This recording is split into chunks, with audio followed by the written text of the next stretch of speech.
Morning student. आज हम पढ़ेंगे कक्षा 7 के पाठ 13 एक तिनका नामक कविता, जो कि कवि अयोध्या सिंह उपाध्याय हरिओ द्वारा लिखित है। कवि ने इस कविता में अभिमान के बारे में बताया है। अभिमान अर्थात घमंड। हमें कभी भी कोई भी वस्तु प्राप्त हो, चाहे वो शिक्षा हो, धन हो, संपत्ति हो, कोई भी हो, अगर हमें वो प्राप्त होती है तो उसको लेकर हमें किसी भी प्रकार का कोई भी दिखावा या अभिमान नहीं करना चाहिए, घमंड नहीं करना चाहिए। क्योंकि अभिमान करने से, घमंड करने से जो सुख संपदा होती है वो भी चला जाता है और हमारा जो मान सम्मान होता है वो भी कम होने लग जाता है। ऐसा इस कविता के माध्यम से दिखाया गया है। आइए आज हम कवि अयोध्या सिंह उपाध्याय हरिओ द्वारा लिखित एक तिनका नामक कविता के बारे में पढ़ते हैं। मैं घमंडों से भरा ऐंठा हुआ एक दिन, जब था मुंडेरों पर खड़ा।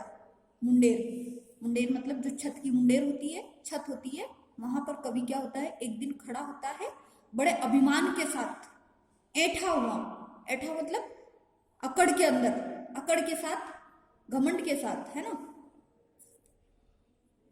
अकड़ या घमंड, दिखावे के साथ कवि क्या होता है, खड़ा होता है, अभिमान से भरा हुआ, एक जोश, यानी कि ऐसे घमंड के साथ कवि खड़े होते हैं मुंडेर पर, छत पर। आ अचानक दूर से उड़ता हुआ एक तिनका आंख में मेरी पड़ा। और जैसे ही आंधी तूफान आने लगता है, हवा चलती है, अचानक से एक एक तिनका जो होता है वो कवि की आंख में आ गिरता है।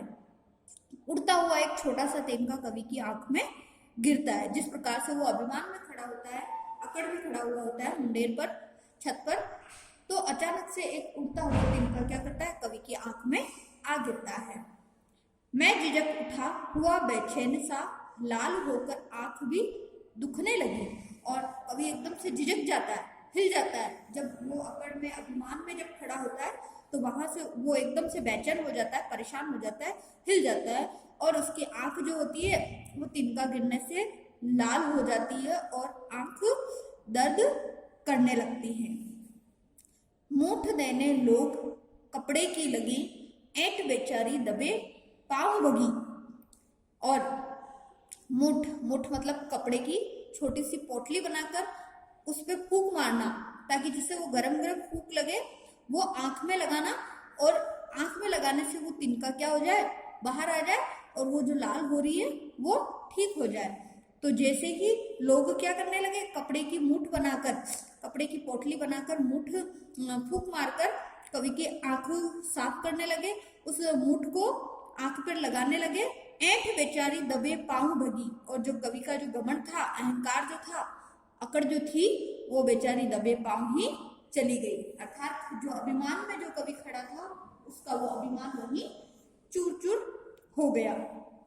जब किसी डब से निकल तिनका गया, तब समझ ने यूं मुझे ताने दिए। डब यानी तरीका, किसी जब उस तिनके को निकालने के तरीके से वो तिनका निकल गया, तो कवि के खुद के विवेक ने, खुद की समझ ने ही उसको ताने दिए। ऐंठता तू किस लिए इतना रहा, एक तिनका है बहुत तेरे लिए। तो कवि कहते हैं कि तू किस प्रकार से इतना अभिमान कर रहा था, कि क्यों इतनी अकड़ दिखा रहा था, एक छोटा सा तिनका ही बहुत है तेरे इस अभिमान को दूर करने के लिए। तो इस कविता से हमें भी यही शिक्षा मिलती है कि चाहे संसार में, जीवन में हमें कितनी भी ऊंचाइयां प्राप्त हो जाए, कितनी भी हम शिक्षा ग्रहण कर ले, कितनी भी धन दौलत सब प्राप्त कर ले, हमें भी किसी प्रकार का कोई दिखावा और अभिमान नहीं करना चाहिए।